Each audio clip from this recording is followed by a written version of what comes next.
মধ্যপ্রাচ্যে বাড়তে থাকা উত্তেজনার মধ্যে ইরান যদি হরমুজ প্রণালী বন্ধ করে দেয় তবে তার প্রভাব পড়বে পুরো বিশ্বে। তেলের দাম বাড়বে আকাশছোঁয়া, সরবরাহ পড়বে সংকটে। আর এর বড় ধাক্কা আসবে বাংলাদেশের ওপরও। ইরান নিয়ন্ত্রিত এই প্রণালী দিয়ে প্রতিদিন বিশ্বের মোট 20% বা 5 ভাগের 1 ভাগ জ্বালানি তেল পরিবহন করা হয়। প্রতিদিন প্রায় 2 কোটি ব্যারেল তেল পাড়ি দেয় পারস্য উপসাগর থেকে ওমান উপসাগর হয়ে বিশ্ববাজারে। বাংলাদেশ, কুয়েত, সৌদি আরব ও আরব আমিরাত থেকে বিপুল পরিমাণ তেল আমদানি করে। হঠাৎ এই পথ বন্ধ হয়ে গেলে দেশে দেখা দিতে পারে চরম জ্বালানি সংকট। সরবরাহে বিঘ্ন ঘটলে তেলের আন্তর্জাতিক দাম বেড়ে যাবে হঠাৎ। ফলে দেশের আমদানি ব্যয় যেমন বাড়বে, তেমনি অভ্যন্তরীণ বাজারে ডিজেল, অকটেন, গ্যাস সবকিছুর দাম বেড়ে গেলে প্রভাব পড়বে পরিবহন, কৃষি, শিল্প এবং বিদ্যুৎ উৎপাদনে। এই চাপ সরাসরি সাধারণ মানুষের উপর বর্তাবে। ট্রেনের ভাড়া বাড়বে, পণ্যের দাম বাড়বে, চাল, ডাল, তেল কেনার খরচ বেড়ে যাবে।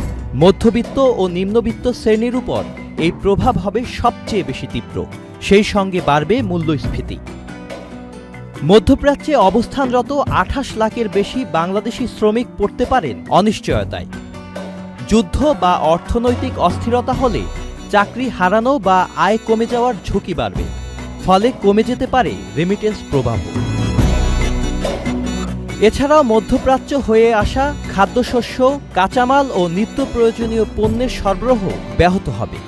বিকল্প রুটের সময়, খরচ বাড়বে, ব্যাহত হবে শিল্প উৎপাদনও।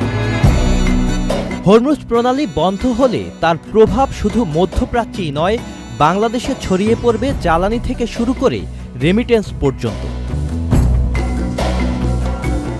Sajid Abdullah, channel I. Bundle থাকলে প্রতি সেনমানিতে টাকা বাঁচবে। বিকাশ সেনমানি বান্ডেল কিনে জিতুন প্রতি লেনদেনে। শুরু হয়েছে Standard Chartered Channel i agro অ্যাওয়ার্ডের 10ম আয়োজনের মনোনয়ন গ্রহণ। এবার নতুন ক্যাটাগরি বছরের সেরা ছাদ কৃষক সহ মোট 13টি ক্যাটাগরিতে পুরস্কার প্রদান করা হবে। মনোনয়ন গ্রহণ চলবে আগামী 15 জুলাই 2025 তারিখ পর্যন্ত।